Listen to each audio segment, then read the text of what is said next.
If you have been making calls and you are sick of hearing no and getting hung up on, I'm going to tell you exactly how to improve your cold calling script and mindset to turn more no's into yeses with the skills that I learned and used to make over $100,000 in my first year of real estate. Let's get into it.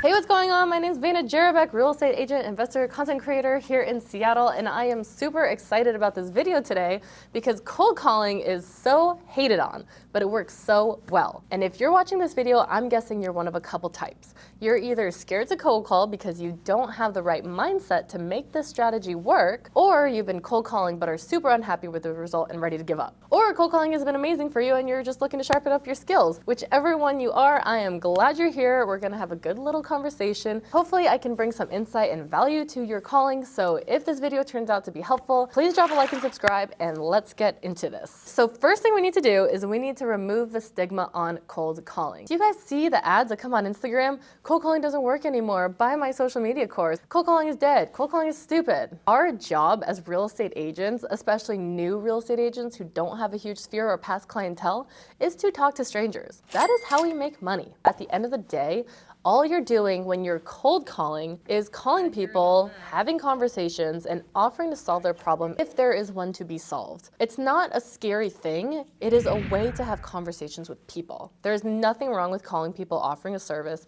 and if you're doing this right, then you are providing real value to your market that other agents are not willing or not able to give. I have another video coming out on how to get over the fear of cold calling itself. In this one, I am assuming that you know that this strategy works and you are ready to do it. You just need some fine tuning and a touch of cold call magic to get you going. So first things first, the number one thing I want you to look at is what is your personal perception on this concept of cold calling? Not are you afraid of it, but what is it that you're actually doing when you pick up the phone to interrupt someone's day with a phone call? Let me ask you this. Let's say you're a real estate agent, you're calling an expired, a for sale by owner, or you're circle prospecting a neighborhood. It really doesn't matter who you're calling. The mindset is this. Today, I am looking for 2 to 3 people with a real need to sell that I can provide value to. Not, I need to convince every prospect that picks up to sell their house because it's a great time right now and I'm the best agent for the job. It's, I don't need to sell them on anything. I just need to find out that they have a problem and make it my job to solve it for them. That's what we do as professional real estate agents. We ask, we listen, we ask some more, we listen some more, and then we get to work. That's what the cold calling script is, that's what the listing presentation is, that's what the random conversation with a stranger at the grocery store is. And honestly, the more you treat these people like your friends, like you're just picking up the phone to talk to a friend, the easier this gets and the more open people are to talking to you. And let's not forget, the level of service that you offer is in direct proportion to your income. We get paid to solve problems, that's it. So be in the mindset of service. My coach Patrick Ferry has awesome YouTube videos on the topic. Check out his 2-part Just Listed, Just Sold series. And now let's move on to the skills that I picked up cold calling and training other people on cold calling for 3 years now. Now keep in mind, getting your mindset right really is half the battle. And being in this mindset of the local advisor versus the salesy realtor down the block is going to prime you for our next steps here. So here we go. I've got 6 tips for you on getting your cold calling going. Again, getting the mindset right is number 1. Now, how do we put this into practice? Number 1, let's get into this. Your call introduction. We are getting right into the nitty-gritty here, and I have heard so many different approaches to introducing yourself in the cold call. We know that you only get a few seconds to show them that you're a real local person,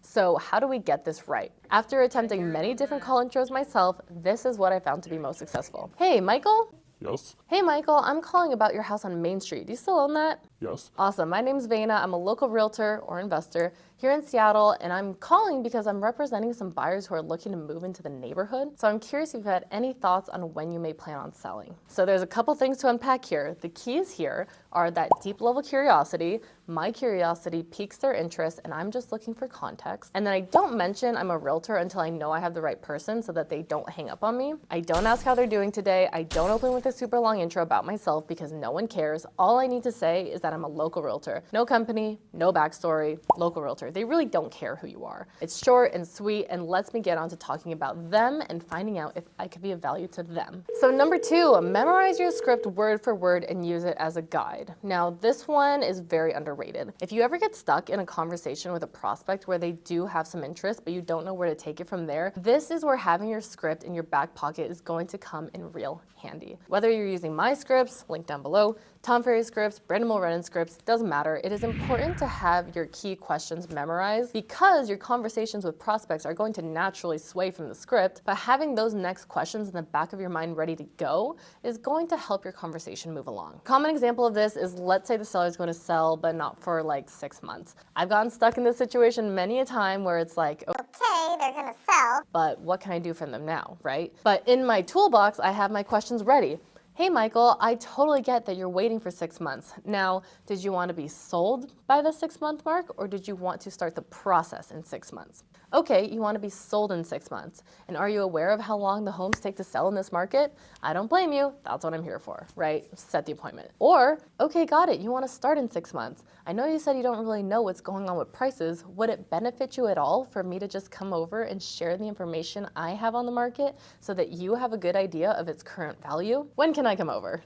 Boom, set the appointment. Or number 3, if they still aren't keen and they're not giving you the appointment yet, wrap it up with, I get you guys are busy right now and have a lot going on. What I'll do for you now is, with your permission, I'll sign you up for a monthly value tracker that will give you insights on your property as we move throughout the year. It's a resource I pay for and is totally free to you so that you get that value update every month. What's a good email to send that to? Really like HomeBot for this. You can plug them into your cloud CRM, your newsletter, whatever tool you have to keep yourself top of mind in their email inbox. Remember, the number one goal with cold calling is to set the appointment. Doing this, getting them on your email newsletter, putting them in your CRM, you're just building up your database of potential clients. A lot has been said under this umbrella of having your script ready to go. My goal with this video is to arm you with the skills and mindset to take your calling to the next level and convert more sellers. So just remember that having these key questions in the back of your mind is going to solve that issue of running into a stop because you don't know what to say. Number 3, repeat and affirm and follow up with another question.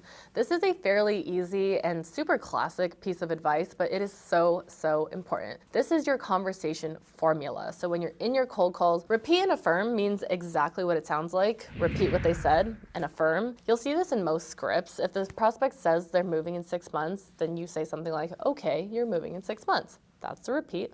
And then you say something like perfect or wonderful. That's the affirm. And because you are controlling the conversation, you follow up with a question like, and where are you moving to? Or, and what's important about moving in 6 months? Or, do you need to be sold in 6 months, or were you hoping to start the process in 6 months? The whole purpose of repeat and affirm is to show that you're listening, number 1, and number 2, repeat what they said and the way they said it, mirroring them so that you will sound like them, and 9 times out of 10, it's gonna help them feel more comfortable and open with you on the phone. Number 4, empathize with the owner. Don't forget, you're a stranger calling them in the middle of the day about their house that they've lived in for years and years. There are 100% people out there who will be happy that you called because maybe they were just wondering about their home value after seeing the neighbors go up for sale, but just understand that depending on what kind of list you're calling to, that will just not be the case a majority of the time. It's kind of the luck aspect of cold calling, catching them at the right time. Like, you know when you go to the store for a pair of jeans and then when the sales associate asks you if there's anything you're looking for, you say, no, I'm just looking,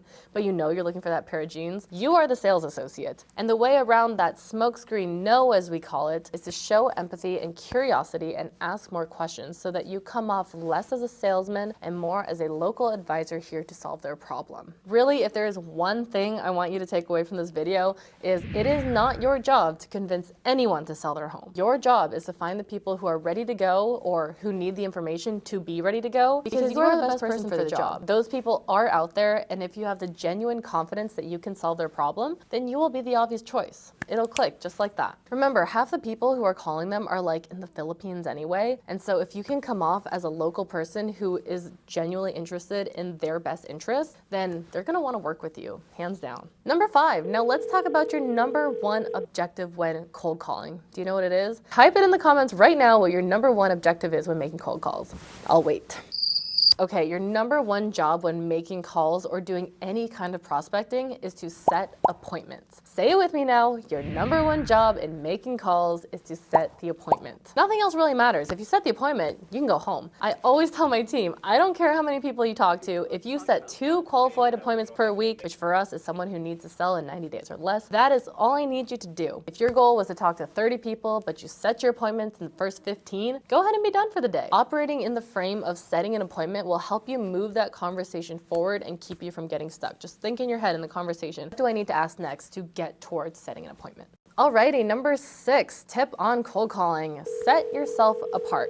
Now, this is actually not that hard to do. It is true that you are one of the about 10 calls they get per day about their house. Use that to your advantage. So just think, if you are a real local person and you have the tools and resources to get the seller what they want in the manner that they want, whether it's top dollar on the market or a quick sale or just a free home evaluation, it's really not that hard to set yourself apart from the so-called competition. I can tell you for a fact that the other people calling your prospects are not even that good. I thrive when prospects tell me I'm the third or fourth person to call this week, because that tells me that they do have a problem and no one has been able to solve it yet. And that is my time to shine. My most successful calls and presentations have never centered around my experience level or past sales or how many years I've been in real estate. They have centered around the seller needing to sell or having a problem with probate or an uncooperative tenant, and I provided real solutions to get them out of that. And when I personally didn't know the answer off the top of my head, I had senior brokers and mentors to refer to. Set yourself apart, make the conversation about them. I promise you the best sellers will not care who you are, what you charge, what company you work for, if you are putting yourself aside to be of the utmost value to them and solve those issues for them. But if you don't feel like cold calling today, you can 100% just leave those sellers to the competition that won't even protect their equity as well as you. Go ahead, take a break. So those are my 6 top tips for the cold call. Hopefully this helps. At the end of the day, nothing replaces experience, not years in real estate or number of sales, but experience in doing the reps. Cold calling every single day for 3 hours a day, working on this skill. I learned about 80% of what I've shared in this video on my own through trial and error, making calls and taking notes on each of those calls to improve for the next time. Just ask yourself, as the local professional, how can I make myself any more available than outreaching myself to other people to solve the problems of my marketplace? And the more you do that, the more your income will increase. Thanks so much for tuning in today. If you made it to the end of this video, please let me know your thoughts down below. Check out the tools I use for my cold calling, like Property Radar for the lists and Mojo Dialer. A couple other fun links, my social media, follow me on Instagram, TikTok. I'm super active on there. Good luck on the phones, and I will see you in the next one.